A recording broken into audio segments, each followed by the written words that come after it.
Okay, now it's time to put it all together. If you haven't saved recently, I suggest you definitely want to save this before you go any further. I'm going to call this Heart J underscore 48 because that's the assignment that we're in right now. And I saved it as a PSD because I want all my layers. Now, the first thing we want to do, we just saved it, so this is not so dangerous, but we're going to go layer and we're going to flatten the image. So now all our work is on one layer. Now the image size for this particular thing is 5 by 5 at 150.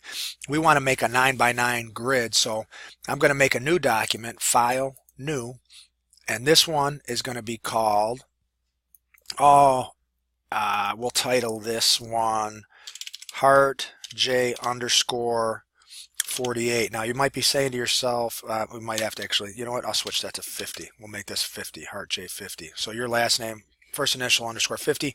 And our presets are going to be, here we go, 15 by 15.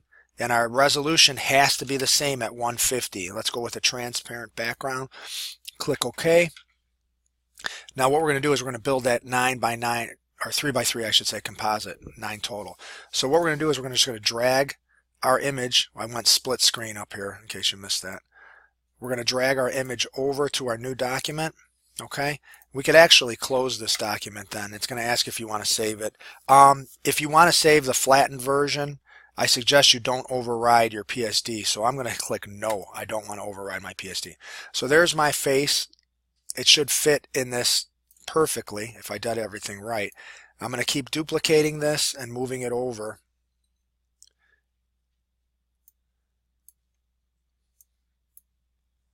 Filling up the screen.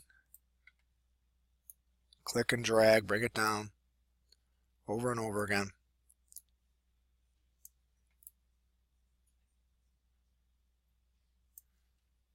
Okay, through the magic of video editing, I've gone through all of mine off camera here, so you can see every single layer. All right, they're all identical.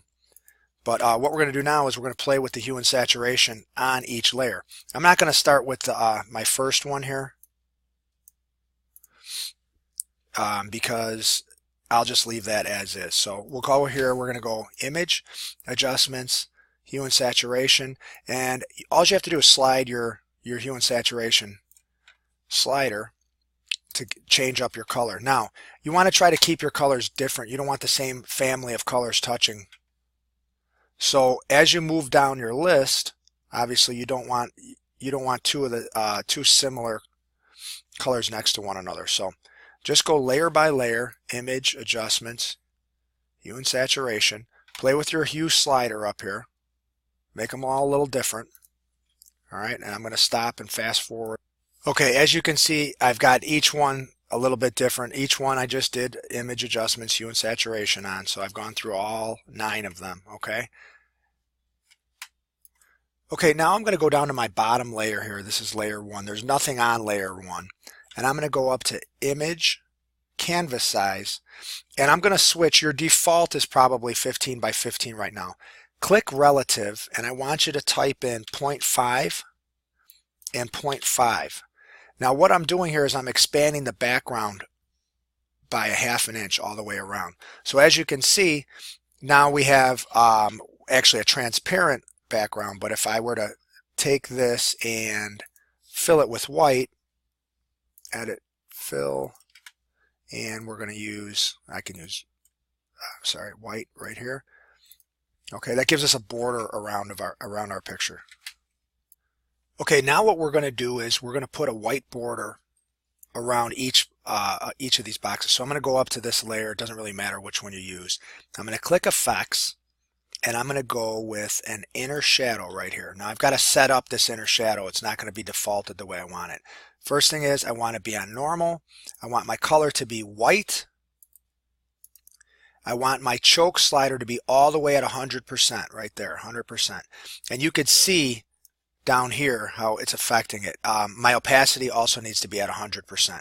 So right now that is way too big.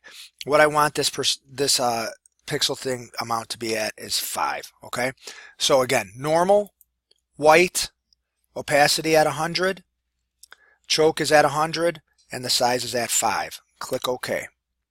Now that gives you your effects right here. Now here's a real shortcut to get all of them to look the same. If we right click here, we can go copy layer style. And then all I have to do is I can select each of these layers. I can hold down my shift key and click the top and the bottom one, and then right click and click paste layer style. And that same effect goes on each layer. I'll zoom out a little bit so we can see the finished product. So there it is. I would save it now as a PSD in case I screw something up. All right, save it as a PSD, click save, and then before you drop it for me, okay, we're going to flatten it, and we're going to go save as, and we're going to save it as, we'll call it 50. We're going to put it in the public folder, class shares. Where's my folder? Heart J, student drop, digital photo. We'll go 8th period. The folder is Warhol Portrait right there. I'll rename it assignment 50, okay, and we'll call it Warhol Portrait. Very good.